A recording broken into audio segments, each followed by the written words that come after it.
Hi students, this is Haris Khan from Khan Coaching Center, Prathutur. This is fourth problem in SHM andi. Ikkada a particle is performing SHM anta.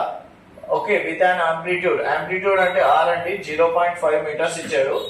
Angular velocity ఎంత ఇచ్చాడు? W is equal to 1000 radians per second ఇచ్చాడు.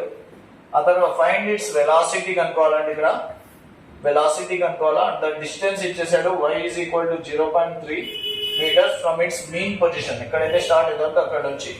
Okay, మనకు formula తెలుసండి. v is equal to omega root of r square minus y square. చాలా ఈజీగా చేయొచ్చండి ఇది. Okay, first of all మనకు v 1000 ఇచ్చాడండి. యాంగులర్ వెలాసిటీ అంటే ఇక్కడ r స్క్వేర్ అంటే ఓకే 0.5 హోల్ స్క్వేర్ అవుతుంది మైనస్ 0.3 హోల్ స్క్వేర్ అవుతుందండి. మనం సింపుల్ గా చేయాలంటే దీనికి 0.5 ఇంటూ 0.5 అంటే 0.25 అవుతుందండి.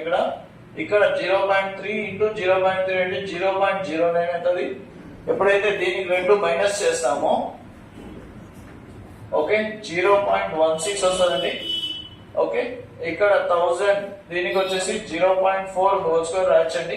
ఇది కొట్టేస్తే మనము 1000 ఇంటూ 0.4 అవుతుందండి.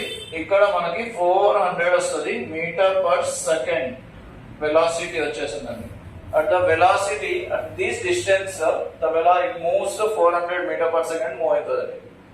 ఇది మన ఆన్సర్. చాలా సింపుల్ గా చేయొచ్చు. Okay, thank you. आप समझना.